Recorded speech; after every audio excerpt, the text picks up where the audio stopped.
Morning.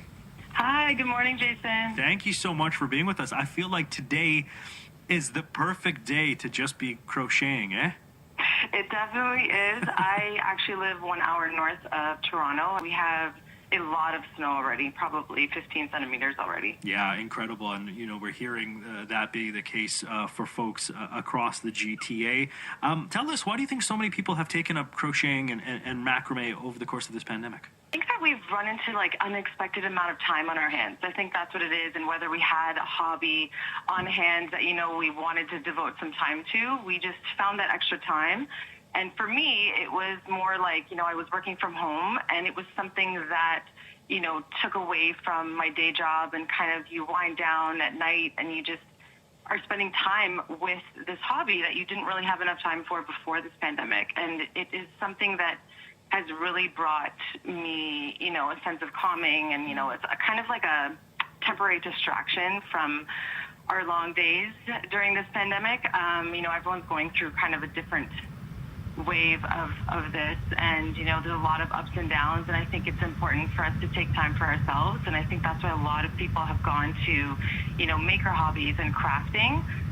It's just very, you feel proud after you've made something for yourself. So I feel like it was something that a lot of people went to do. Yeah. Well, tell us more about that. What was your experience like with crocheting before the pandemic?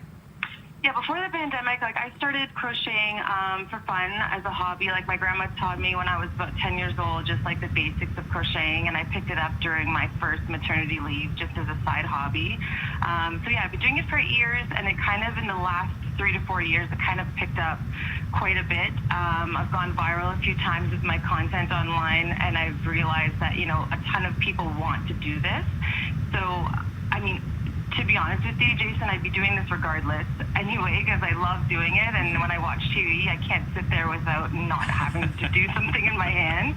But to know that it could be something like this, and it's kind of almost like a little business on the side that that just kind of happened in front of me. That's kind of how my journey has been. And regardless of how it goes tomorrow or in 10 years from now, I'm still going to be doing it because I love it so much. April, what does going viral with crocheting look like exactly? Online there's this amazing maker community. We all support and love each other's content, and to make something tangible at the end of the day with your own hands, I think is so proud, and the only thing we want to do is share it.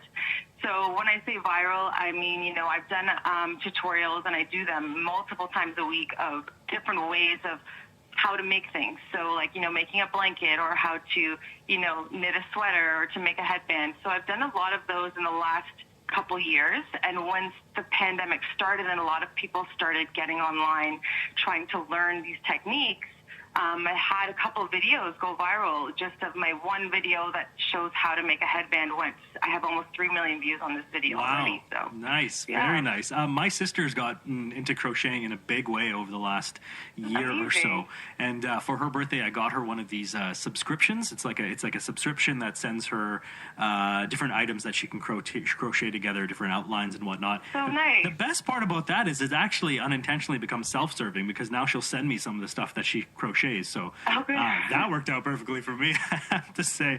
But as we are in the middle of this snow day and people are looking for things to do and are thinking about taking up crocheting, where does one need to start, April?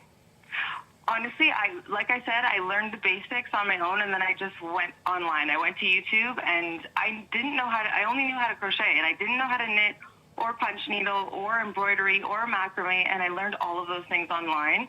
And honestly, if you feel like doing it, you could learn something, basic techniques, in 1 hour online. It's very easy, and I think crafting in itself, especially knitting and crocheting, doesn't take a lot. It takes some yarn, knitting needles, a crochet hook, and you are able to make something on your own. So I feel like online are the best tools, and you can definitely find beginner tutorials. And as I said, if there's any day to start it, it's today, April.